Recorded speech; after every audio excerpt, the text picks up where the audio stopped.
Andaikan engkau Rasul butuh penyeberangan, engkau mau berdakwah di satu tempat tak punya penyeberangan, ambil tulang belulangku jadikan penyeberangan. Coba.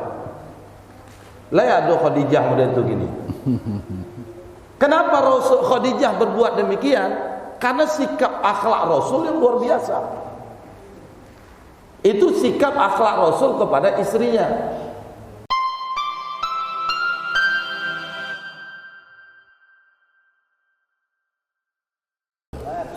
Baik Bapak Ibu sekalian, saya jelaskan sedikit terkait tema malam hari ini, yaitu pembuktian cinta.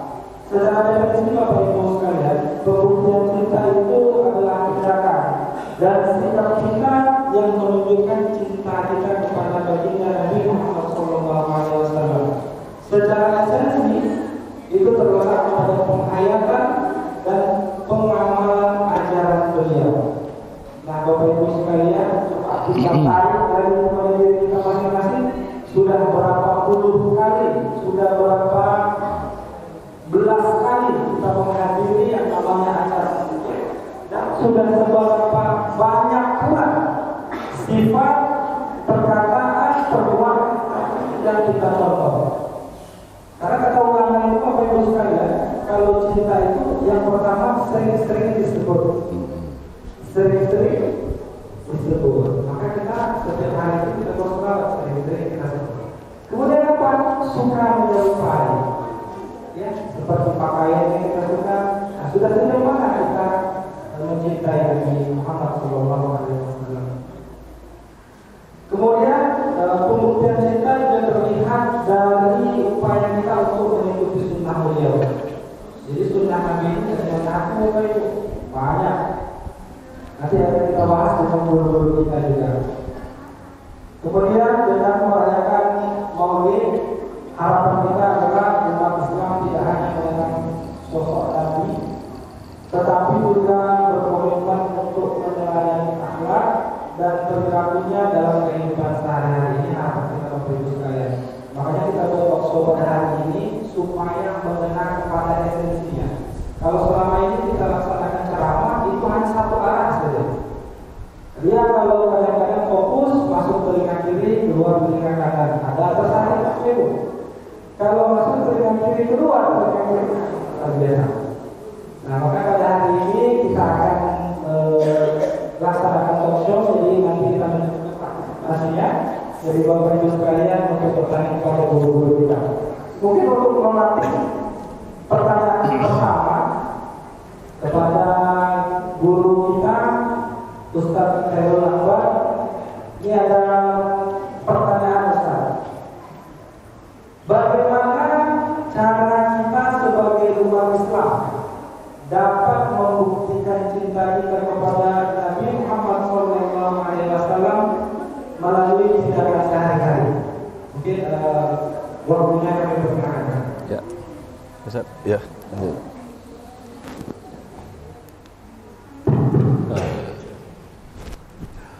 Bismillahirrahmanirrahim. Assalamualaikum warahmatullahi wabarakatuh.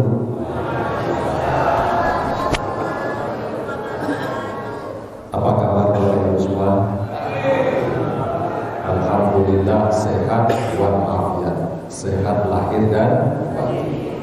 Badannya alhamdulillah sehat. Pikirannya alhamdulillah sehat. Kantongnya kantongnya sakit. Doa kita semua mudah-mudahan kita yang hadir pada malam hari ini Allah berikan kesehatan lahir dan batin. Amin ya rabbal alamin. Alhamdulillah wassalatu wassalamu ala Rasulillah wa ala alihi wa sahbihi wa mawala wa la haula wa la quwwata illa billah. Al-Mukarram yang sama-sama kita muliakan para alim ulama, tokoh masyarakat beserta cerdik pandai yang hadir pada malam hari ini.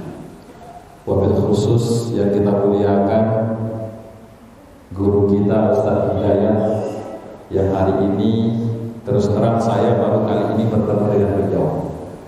Tapi sekalipun hari ini bertemu, saya sudah pernah mendengar namanya dan sering mengikuti kajian-kajian beliau. Jadi orang-orang alim itu Ustaz, sekalipun kita tidak mengenalnya, tapi kita bisa menimba ilmu dari beliau. Kita doakan mudah-mudahan guru kita ini Allah panjangkan umurnya, lalu diberikan kesehatan untuk berbagi ilmu dengan kita. Amin. Allahumma. Kemudian yang saya hormati Bapak Ibu pengurus masjid yang hadir pada malam hari ini, selanjutnya Bapak Ibu para pemuda dan pemudi beserta anak-anak kami yang sudah meluangkan waktu untuk datang dan hadir di rumah Allah yang mulia ini. Doa dan harapan kita semua mudah-mudahan kita yang berkumpul malam ini kelak Allah kumpulkan kita sama-sama di dalam surganya. Amin ya rabbal. Bapak Ibu yang saya muliakan, pertama tentu kita bersyukur kepada Allah Subhanahu wa taala karena berkat izinnya jualah malam ini kita bisa hadir dan berkumpul bersama di masjid ini dalam rangka menunaikan kewajiban kita untuk mengabdi dan beribadah kepadanya. Karena memang sesungguhnya satu-satunya tujuan Allah menciptakan kita ke dunia ini adalah untuk beribadah. Firman Allah di dalam Al-Quran Al-Karim surah Az-Zariyat ayat yang ke-56, Allah berfirman, Bismillahirrahmanirrahim, wa ma khalaqtul jinna wal insa illa liya'budun. Tidaklah aku menciptakan jin dan manusia, kata Allah, melainkan hanya untuk beribadah kepada-Nya. Maka besar harapan kita mudah-mudahan apa yang tengah kita lakukan pada kesempatan ini Allah nilai sebagai ibadah di sisinya. Amin ya rabbal. Bersalawat kepada junjungan alam Nabi besar Muhammad SAW dengan ucapan Allahumma sholli ala sayyidina Muhammad wa ala ali sayyidina Muhammad. Bapak Ibu yang saya muliakan, pertanyaannya bagaimana cara mengimplementasikan, membuktikan rasa cinta kepada Rasulullah Sallallahu Alaihi Wasallam dalam kehidupan sehari-hari. Nah, sebelum kita berbicara mengenai bagaimana cara membuktikan, kita mesti sepakat dulu tentang apa yang disebut dengan cinta. Kenapa demikian? Salah dalam mendefinisikan, nanti salah dalam menyimpulkan. Kalau salah dalam menyimpulkan, salah dalam mempraktekkan, fatal juga. Yes. Sekarang Bapak Ibu yang hadir, kira-kira nih kalau kita kan diskusi misalnya, kira-kira ada nggak yang punya pengertian cinta itu apa? Boleh menjawab yang tua, apalagi yang muda. Jadi yang tua jangan alergi dengan kata-kata cinta. Apa cinta itu?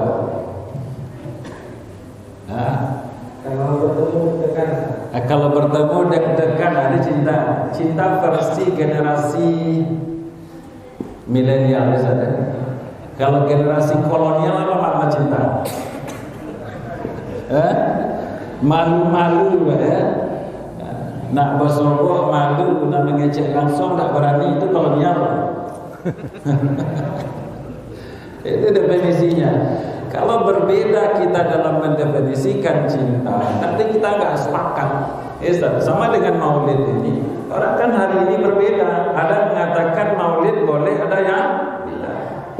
Kenapa kita tidak sepakat? Karena kita belum mendefinisikan. Maulid apa, maulud apa? Oh, yang boleh maulid Ustaz, maulud tak ada. Yang lain berpikir maulud boleh, maulid yang tak boleh. Maka cinta mesti kita definisikan. Ada seorang laki-laki namanya Qais. Qais itu oleh para syu'ara, tukang-tukang syair, disebut dengan panggilan Laila Majnun. Pernah Bapak dengar itu? Laila Majnun. Laila itu nama orang, Majnun itu gila.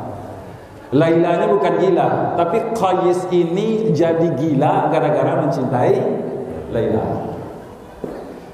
Nah, saya ceritakan dulu sedikit. Ini panjang waktunya, Kalau ini sampai Jadi suatu hari Qais ini dia membangun cinta dalam hatinya tidak sesuai dengan makna cinta dalam perspektif Islam.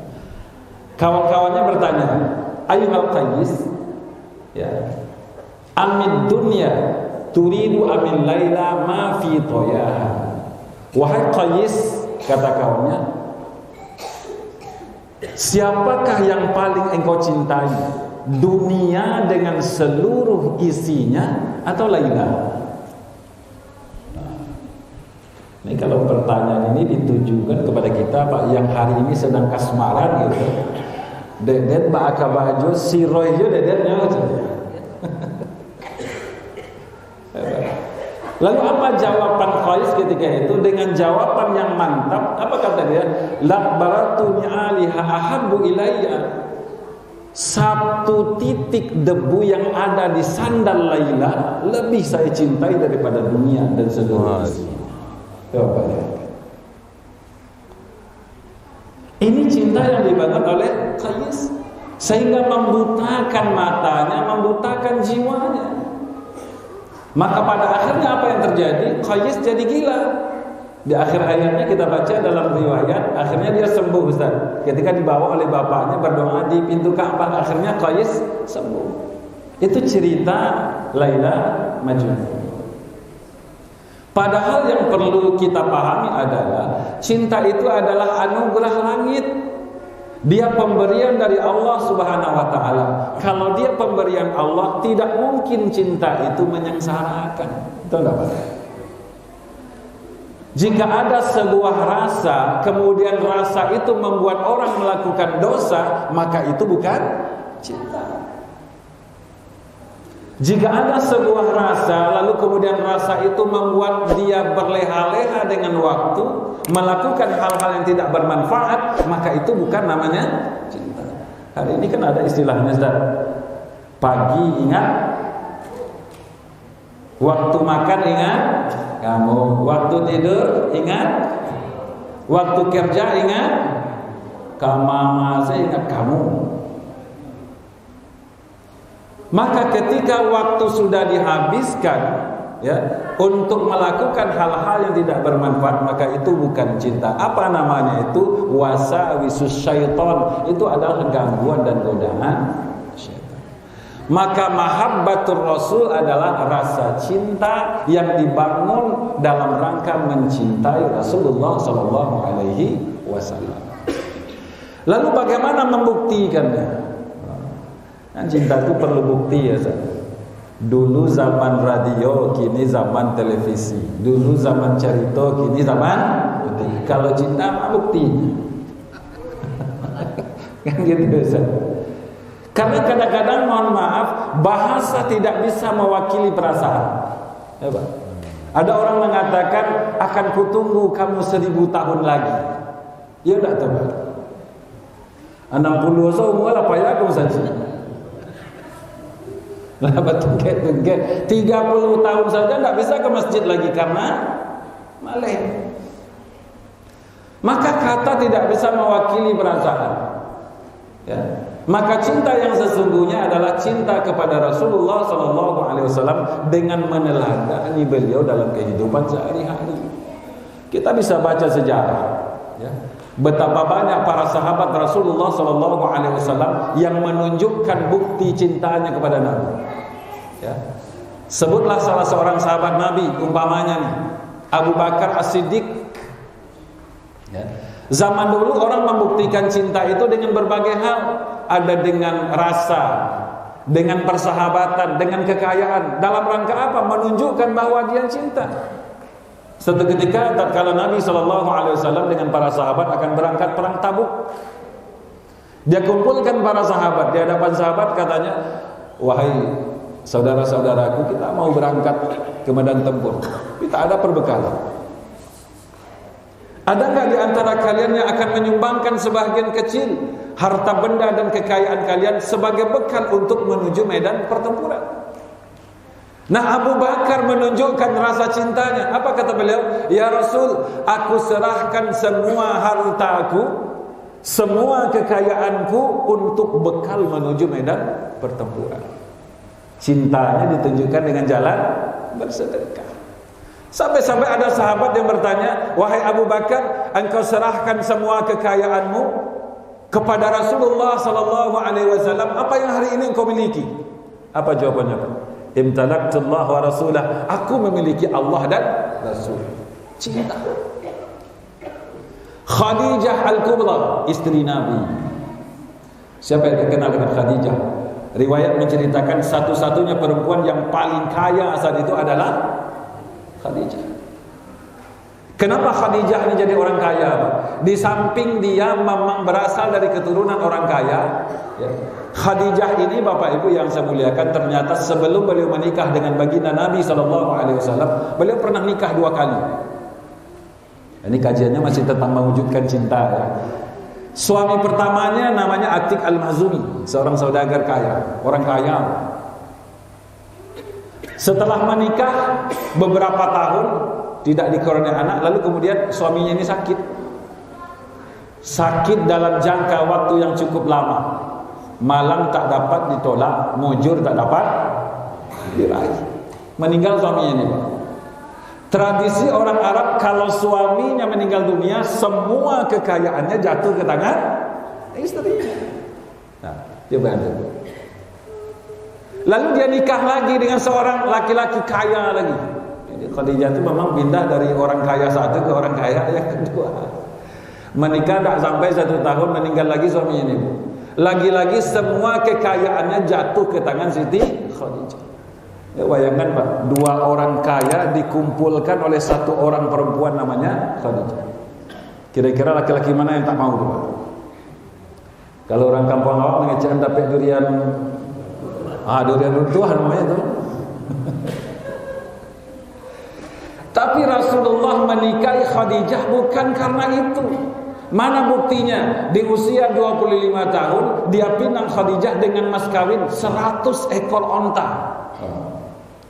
Bara pitih itu baji. Salah kuah. Kali salah bara ada kakabau setua itu. Yang luar biasa dari Khadijah ini yang pengen saya sampaikan, cara dia membuktikan cintanya kepada Nabi ketika beliau dalam keadaan sakratul maut. Apa yang dia sampaikan?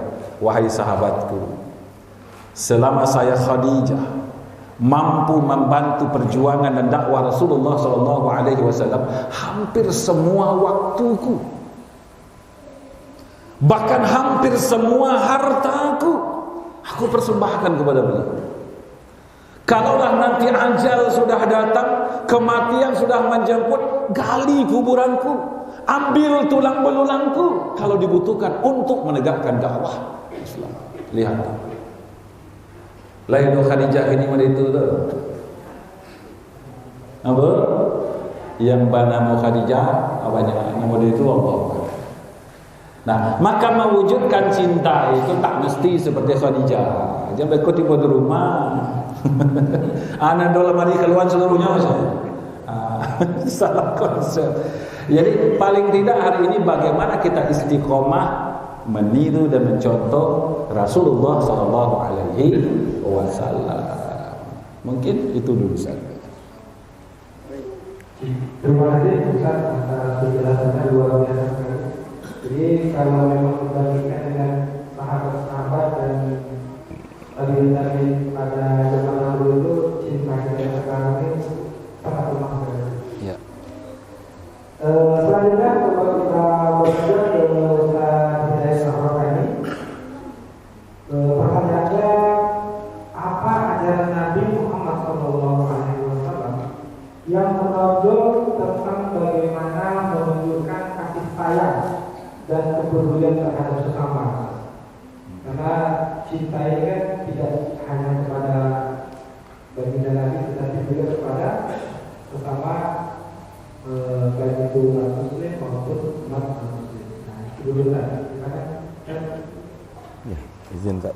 Lanjut.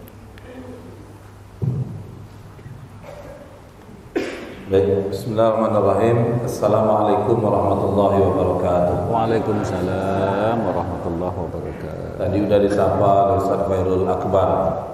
Ya, kalau ibu-ibu nih, bapak-bapak kayaknya semua sehat. Tapi kalau dari wajahnya kayaknya ada yang satu yang tidak sehat.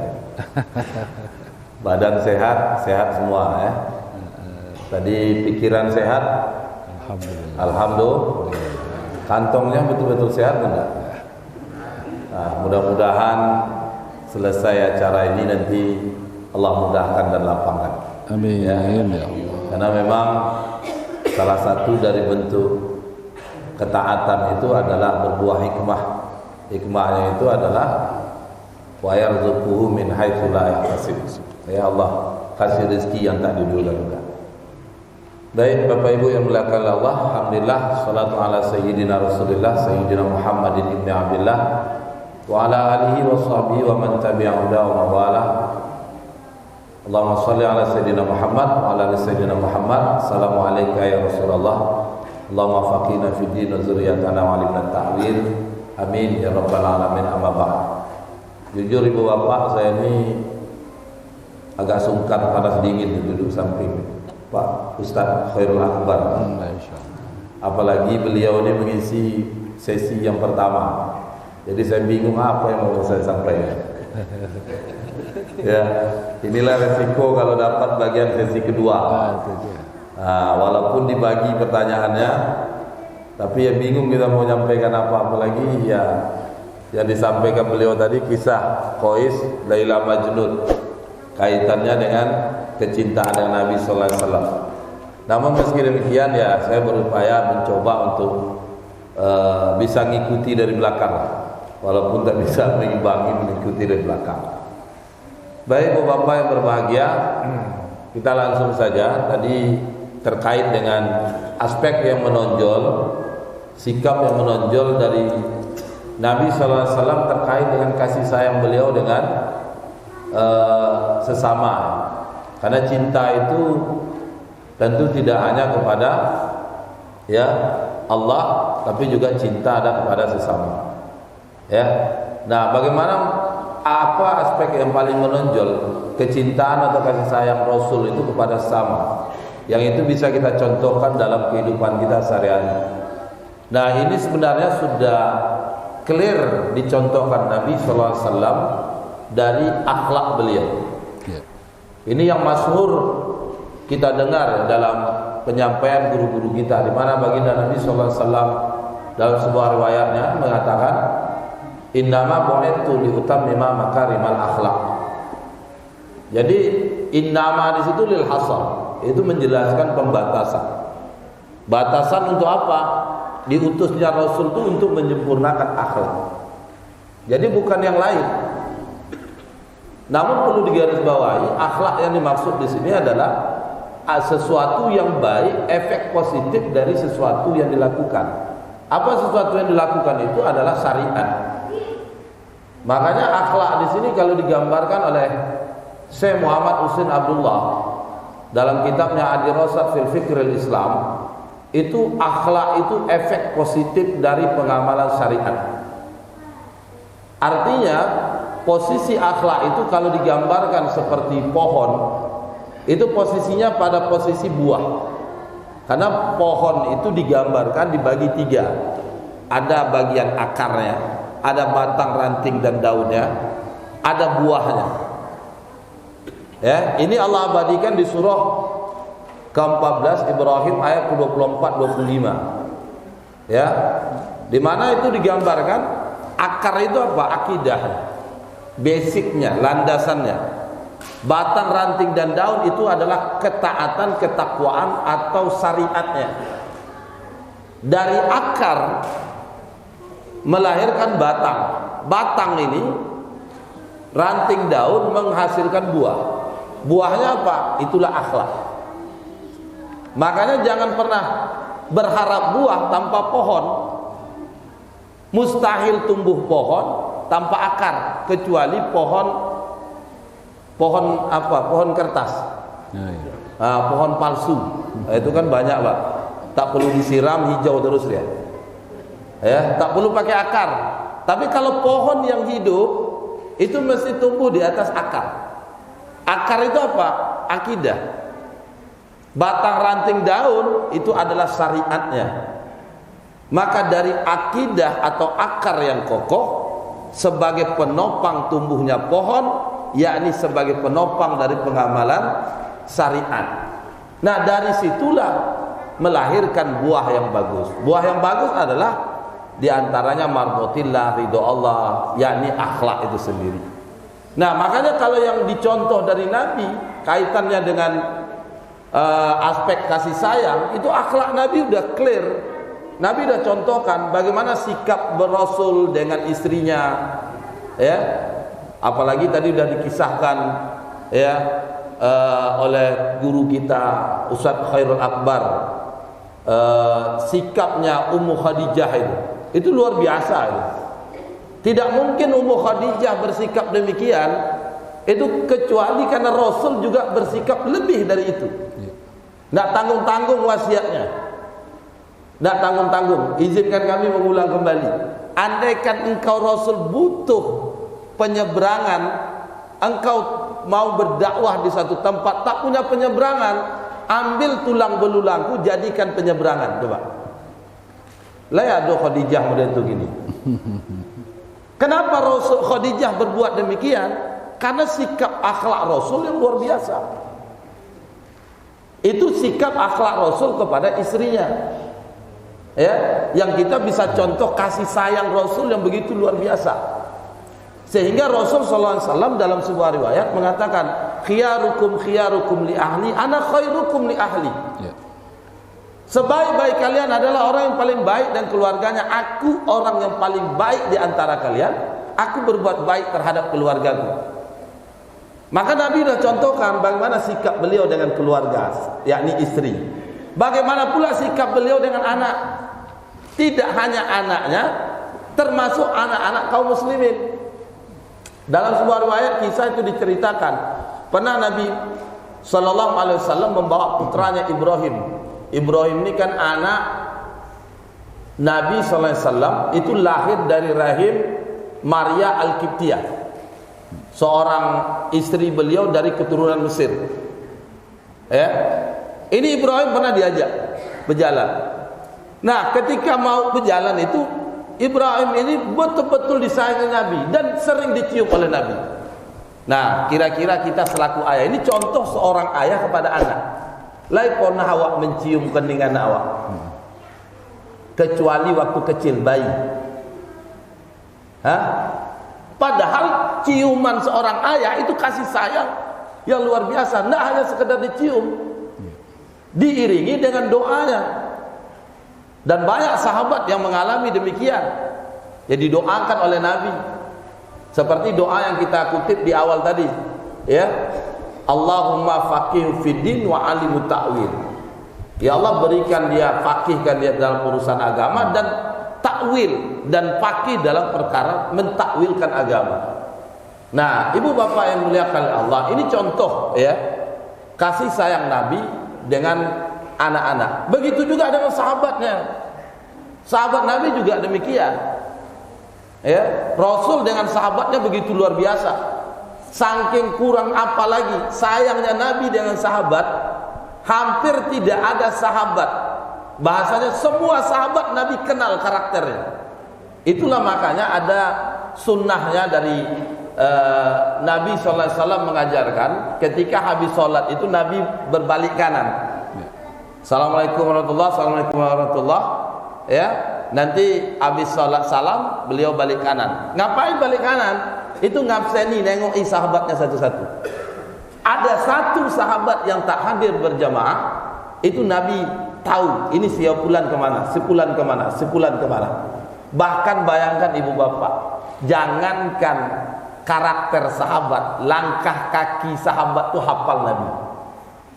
Ini kalau bukan karena sayangnya Rasul dengan sahabat, takkan mungkin. Sama kayak awak, Pak. Ya, sayang ke istri, baunya aja kenal. Ada orang tak kenal bau istri. Nah, itu bahaya, Pak. Sayang ke anak, dengar suaranya aja, ini anak kita. Walaupun suara tangisan. Kenapa? Sayang. Rasul dengan sahabat begitu. Sebuah kisah itu diceritakan, ini menjadi dalil, Pak. Dalil kebolehan sholat sunat wudu. di mana baginda Nabi sallallahu alaihi wasallam itu mendengar langkah kaki dari terompanya Bilal berada di surga. Coba bayangkan.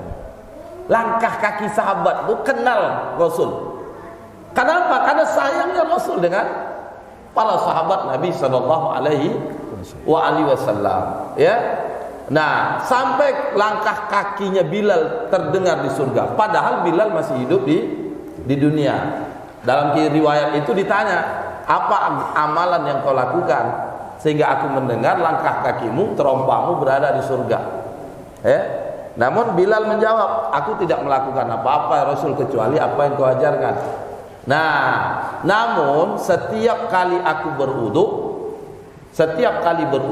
ya, kusempurnakan wuduku dengan sholat 2 rakaat. Dan ini menjadi dalil, Pak, kebolehan pertama sholat sunat wudu sebagai penyempurna wudu kita. Yang kedua, ini menjadi dalil ternyata yang dikatakan bid'ah itu bukan seperti yang umum dipahami hari ini. Ya, tidak semua yang tidak disebutkan Nabi itu kita lakukan bid'ah. Wudu itu tidak pernah Nabi suruh, tapi Bilal bin Rabah yang mempraktekkan, ditakrir diam Nabi dengan hal tersebut. Ini menjadi dalil boleh kita sholat sunat wudu. Begitu seterusnya ibu bapak yang berbahagia. Namun singkat cerita, bagaimana terkait dengan aspek yang kita contoh dari ajaran Nabi SAW yang paling menonjol tentang menunjukkan kasih sayang dengan sesama, yakni kita harus mencontohi akhlak beliau. Akhlak beliau apakah dengan yang lebih tua, apakah dengan yang sebaya atau dengan yang lebih kecil, termasuk akhlak beliau ketika berada di keluarga, berada dengan tetangga dan lain sebagainya. Namun itu semua sekali lagi perlu dipahami, setiap akhlak dari Nabi itu pasti dasar dorongannya adalah keimanan. Contoh, misalkan Nabi anjuran untuk berbuat baik dengan tetangga, menjamu tamu-tamu yang hadir ke rumahnya. Itu pendekatannya pasti akidah, keyakinan atau keimanan. Seperti yang Nabi katakan, "Man kana yu'minuna billahi wal yaumil akhir falyukrim jarrahu." Ya, "Man kana yu'minuna billahi wal yaumil akhir falyukrim dhaifahu." Ini kan perintah Nabi menggambarkan siapa yang beriman kepada Allah dan hari akhir hendaklah dia memuliakan tetangganya. Siapa yang beriman kepada Allah dan hari akhir hendaklah dia memuliakan tamunya. Nah, ini contoh kepedulian Nabi dengan sesama, dan itu bisa kita contohkan dalam kehidupan sehari-hari. Bahkan tegas Nabi mengatakan dalam riwayat yang lain, "Ma amanabi," tidak beriman orang kepadaku. Ya, tidak beriman. Siapa mereka? Ketika dia tidur dalam keadaan kenyang, namun tetangganya dalam kondisi kelaparan. Ya, kondisi kelaparan tetangganya, dia tidur dalam keadaan kenyang. Maka Nabi sebutkan, ini orang tak beriman kepadaku. Nah, ini contoh-contoh kepedulian Nabi dengan wujud kasih sayang Nabi dengan sesama yang bisa kita contohkan dalam kehidupan sehari-hari. Namun ingat, semua akhlak Nabi ini tidak akan bisa kita contoh tanpa didasari dengan ketaatan. Seperti pohon dari buah ada karena adanya pohon, batang, ranting dan daun. Adanya batang dan ranting dan daun itu karena ada basic akidah, yakni akar yang menopangnya. Oleh karena itu munculnya akhlak dalam diri kita yang dari sifat Nabi yang bisa kita contoh itu berdasar dari ketaatan. Ketaatan itu berawal dari keyakinan, yakni akidah. Sebagai penutup, suatu ketika Sayyidah Aisyah itu pernah ditanya oleh sahabat terkait dengan akhlaknya Nabi sallallahu alaihi wasallam. Maka apa dijawab oleh Sayyidah Aisyah? Khuluqul Quran. Akhlaknya Nabi itu adalah Al-Quran. Artinya apa? Syariat itulah yang menjadikan Nabi punya akhlak yang mulia, Nabi punya sifat kasih sayang, Nabi punya kepedulian dengan sesama. Kenapa? Dorongan Al-Quran, bukan dorongan yang lain. Beda Pak dengan pandangan orang di luar Islam. Misalkan dalam konsep orang-orang di luar Islam seperti konsep kapitalis. Misalkan ada sebuah perusahaan berpeduli dengan preman, itu bukan karena dorongan iman. Peduli dengan preman, dibantu preman supaya usahanya jangan diganggu. Jadi pendekatannya apa? Materi, bukan dorongan iman, bukan dorongan pahala, bukan karena dorongan cari ridho Allah Subhanahu wa taala. Berbeda dengan Rasulullah sallallahu alaihi wasallam. Kenapa Rasul berbuat baik dengan keluarganya? Kenapa Rasul berbuat baik dengan anak-anak? Kenapa Rasul begitu sayang dengan sahabat-sahabatnya? Ya, bahkan ahli keluarga-keluarganya. Nah, itu karena apa? Dorongan perintah atau ketaatan kepada Allah Subhanahu wa taala, dan itu semua berangkat dari keimanan yang diyakini. Wallahu a'lam bishawab.